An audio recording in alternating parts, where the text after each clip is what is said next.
Well, another one bites the dust, I guess. No More Room in Hell 2, you read the title, and if you think that's a clickbait, I wish so badly that was the case. The easiest way to show you why this game isn't worth your money is to just have a quick look at the Steam reviews. I recorded this pretty much 1 or 2 hours after the game dropped, and since then the score has improved a bit, and I wonder how many of those positive reviews are people being given money to press a thumbs up, because I can't imagine any self-respecting human liking this excuse for a sequel to one of the best Half-Life 2 mods out there. And it totally makes sense they would do that because both Steam and Epic are platform partners with Torn Banner, as described in the terms and conditions you have to agree with in order to play the game, and they're also the only 2 online game stores making money off of this pile of hot steaming offal. If you're a fan of the first game, do not buy No More Room in Hell 2. Like seriously, you'll be disappointed beyond belief, and you'll probably stop playing it after a couple of successful extractions anyway, so save your money for a bundle of retro games or groceries, for example. At the very least, you'll spend your cash on something that will bring you some form of satisfaction. Now onto the pros and cons and how Torn Banner outright betrayed their fans.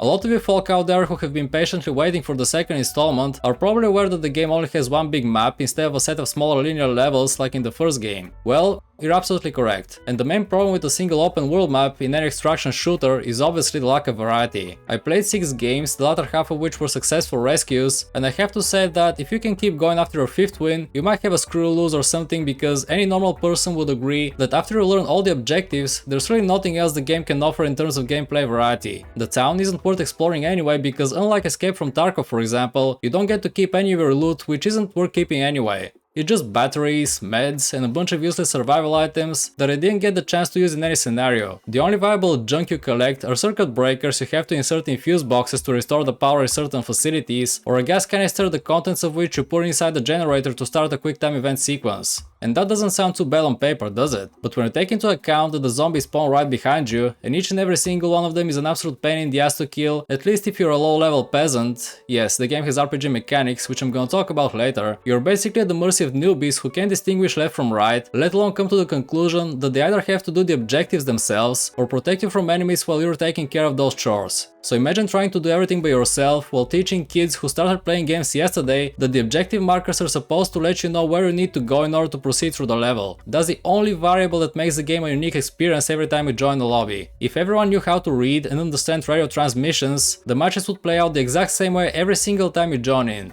In essence, the game is more challenging and unpredictable if you have horrible players as teammates. Like, seriously? Aren't games supposed to be better with people who use their brains, or am I completely missing the point, which I'm pretty sure I'm not?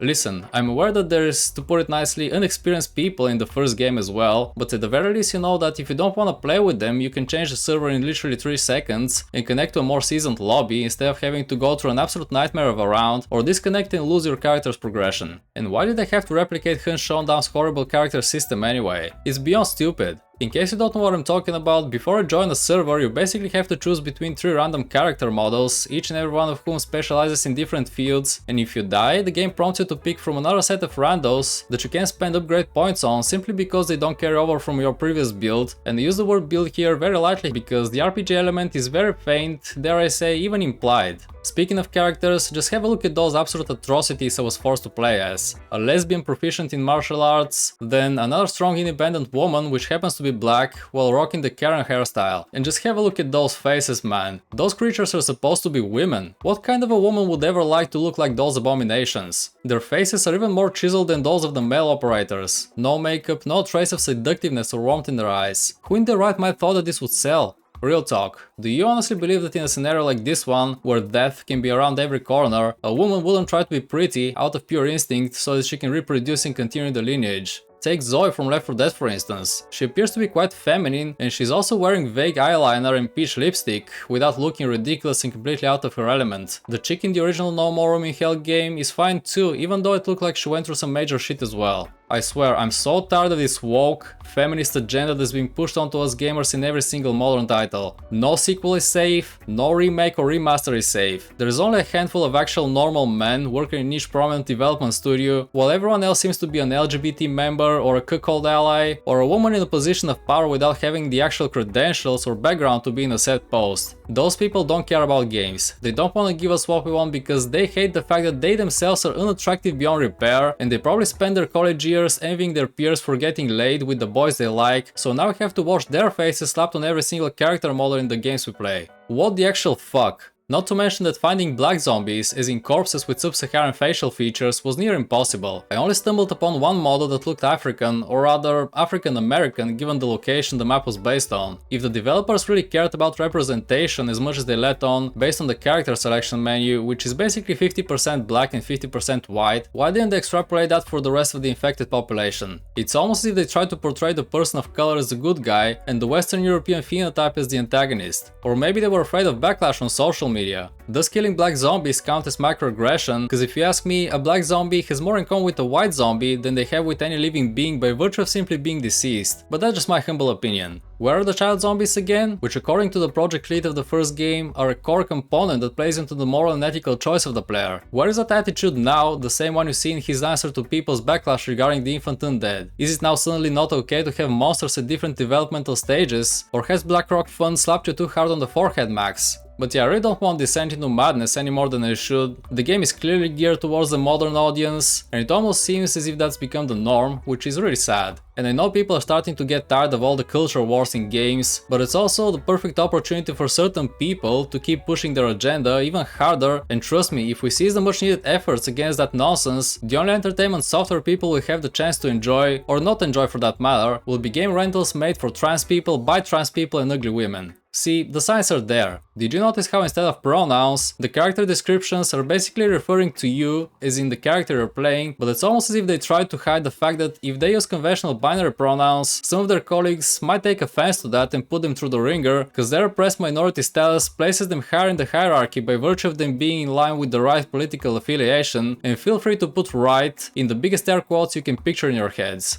With the risk of making this review sound a bit all over the place, I want to circle back to the map design, which is completely antithetical to what No More Room in Hell is supposed to be, and that is an anxiety-inducing claustrophobic survival multiplayer. The openness of the map in the second installment doesn't contribute to the fear factor in any way, shape or form. Even in buildings you have plenty of room to just bunny hop around enemies and not bother about getting ganged on by a bunch of zombies, unlike in the first game where there is lots of narrow corridors and small back alleys, and if you aren't careful enough you could end up being overrun pretty easily. And what did Banner do to mitigate the horrendously flat level design in No More Room in Hell 2? Yep, you guessed it.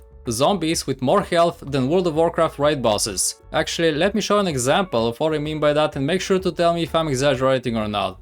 Prepare for peak quadruple A gameplay. Cover while I reload.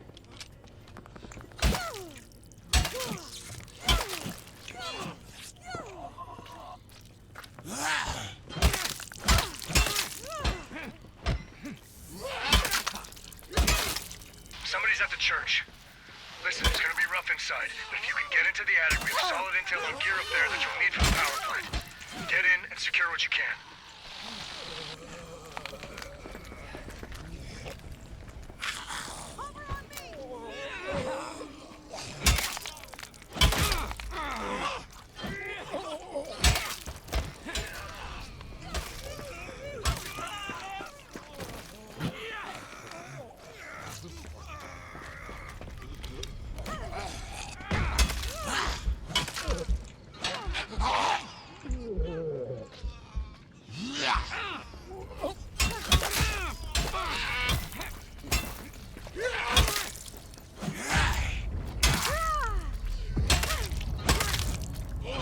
And this one guy are just whacking this one zombie. This is just not that.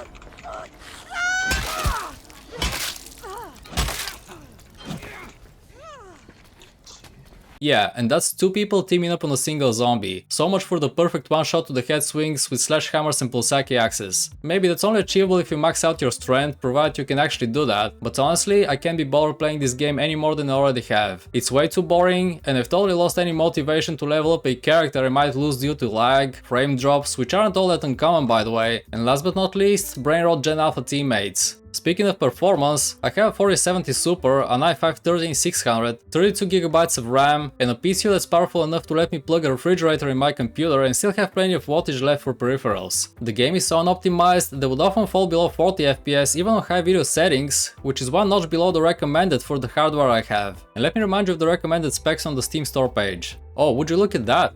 A basic 2070 RTX, Imagine what this game would look like on a 3rd generation RTX GPU if the performance on a 40 series high mid-range Nvidia is struggling to maintain 60 FPS with all the frame rate boosters on. My guess is, it won't be a great experience. And if that wasn't enough, the connection to the servers is abominable. It would only let me connect to a game after 5 or 6 tries, and in the meantime the only thing I can do is just sit and wait until an error message pops up on my screen. And it's actually so pathetic. I mean, the level to which developers and publishers have stooped down in order to make sure that you don't own a single bit of the software you pay for. They would literally compromise the launch of their game to make sure nobody pirates it. Well, how did that work out for you, Torn Banner? Maybe if you had let players create their own dedicated servers, provide a community server list you can toggle while in the menu, and allowed for mods to be installed, a lot of which could have fixed your game 100 times faster than any of your trans diversity hires can write a single line of code, maybe your game would have had better reception at launch. Even Todd Howard doesn't mind having his game fixed by modders because he's well aware that his current team is simply talentless and they can't possibly create a good game anymore. You shot yourself in the leg, it's not the fans. Those negative reviews came through long before the grifter videos hit the YouTube pages. It's not our fault your game is everything we didn't want, so just spare your attacks on gamers in advance. Nobody will take you seriously anyway, that's just a friendly advice. Anything else that's bad about this game? Yes, but I honestly don't have a whole day to explain every single visual bug that's in No More Room in Hell 2 because there are quite a few to name. You can see them on your screen clearly, and who knows how many more will pop up if you turn up the brightness to the max. As far as game breaking glitches go, I didn't find as many as I thought I would. The most recurring ones were zombies freezing in place and the inventory bugging out to the point that the only thing I could do was walk and bunny hop to avoid being hit. Speaking of bunny hopping, it's not the real thing, just a mimicry of the actual skill-based movement in Source Engine games, and as you may or may not know, the original game is made using an early version of the Source Engine, whereas No More Room in Hell 2 uses Unreal 5, which, albeit graphically impressive, doesn't possess the same satisfying physics Source does. Air strafing without holding the forward key is impossible, you don't get any momentum while changing direction mid-air, and consecutive jumps only go as far as maintaining your initial velocity provided you're holding W. So even in terms of movement, the second installment of the franchise feels wooden and lacking in depth. And yeah, I know the classic game modes in No More Room in Hell 1 have stamina dry on the run action, which is also very cleverly connected to gaining speed through unconventional means, but there are dedicated servers where they have the stamina drain removed with a console command, and you can bunny hop as much as you'd like and have actual fun time while doing so. In the sequel, however, instead of restricting your speed, they've decided it would be a better idea to make you gasp for air after only swinging a 4-pound metal piece twice. I don't know how that makes any sense, but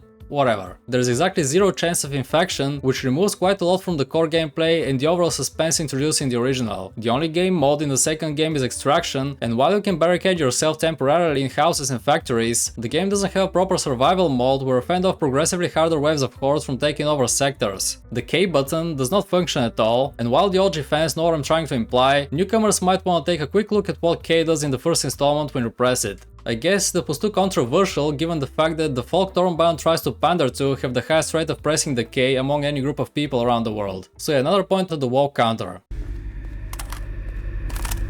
Oh shit, I'm out of max.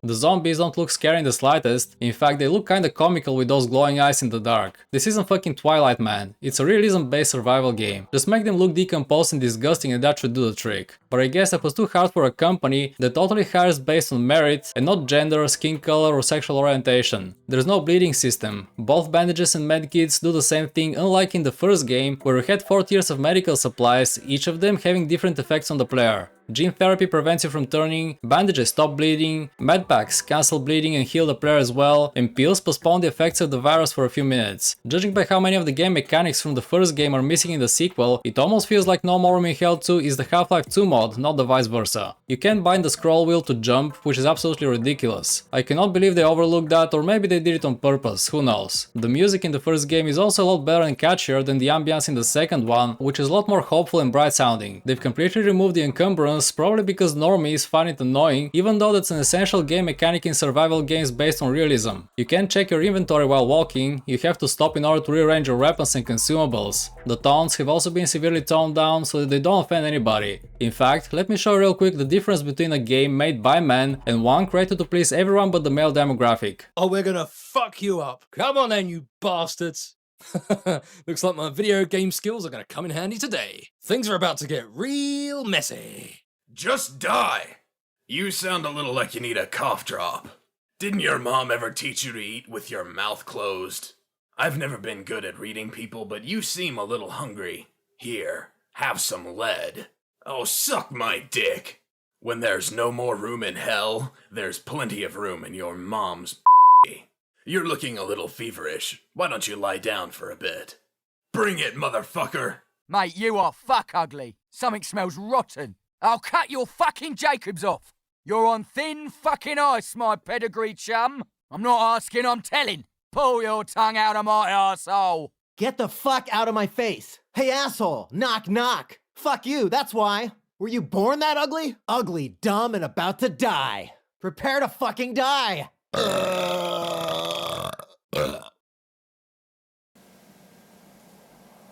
Come at me. I'm ready. Hope I never get used to this. God damn monsters. Not people anymore. Just echoes. Hope I never get used to this. Goddamn monsters. World's gone mad. They're the proof. They're just targets. Quite a stark difference between both games, wouldn't you agree? So what are the positives in this game, and are there any at all? I'd say yes, there are definitely a few nice things about No More Room in Hell 2, the first one of which is you can now climb cars and overall objects that are slightly shorter than you. And I get it, in the first game it was incredibly easy to cheese NPCs, which is still possible in the second rendition, but I've always found it kinda annoying you can't climb onto vehicles in No More Room in Hell. Not sure if you could actually do that on release, cause I have a faint memory that you could do it initially, and they might have patched it afterwards, but maybe I'm conflating No More Room in Hell and Zombie Panic Source, cause I used to play both back in the day, and as you may or may not know, you can easily confuse one for the other if someone showed them to you side by side. The other things I actually liked were the inclusion of a proper map and overall better chores, which are akin to simple puzzle games. The environment looks better, but there's nothing to write home about. All Unreal 5 games look alright, and to be fair, comparing a 13-year-old game to one that came out a day ago isn't exactly fair, at least when it comes to graphics. That said, if the game sucks as a whole, no amount of realistic textures, lighting and mist can save it. Trust me. Graphics are and have always been secondary to gameplay. Final verdict, do not buy this game. No More Room in Hell 2 is unbelievably woke, a blatant downgrade from the first game, and is not worth your money. What I would recommend is download the first game, it's completely free, install the map pack from the Steam Workshop, and enjoy your time in community-run servers, where nobody tells you how to act, what is and what isn't okay to say to others. There's no risk of getting banned, thus completely losing access to the game you paid for. Because at the end of the day, developers aren't your parents, and they shouldn't have any say in what you type in chat or blurt out in the mic, period. Maybe a year ago I'll have advocated for buying the soundtrack to support Lever Games, also known as the No More Room in Hell team, but after hearing the news that Torm Banner acquired them, your money might be going directly to BlackRock to fund their next walk slop, whose only goal is to brainwash kids and delusional young adults who buy into all that nonsense that's plaguing Western societies, and is slowly but steadily spreading its tentacles over to Japan, Eastern Europe, and soon other places across the globe that we think are immune, but in actuality they aren't. So yeah, stay away from companies like them and do your research before purchasing games. With that said, keep up the good fight, stay awesome, and we'll see each other very soon. I'm out.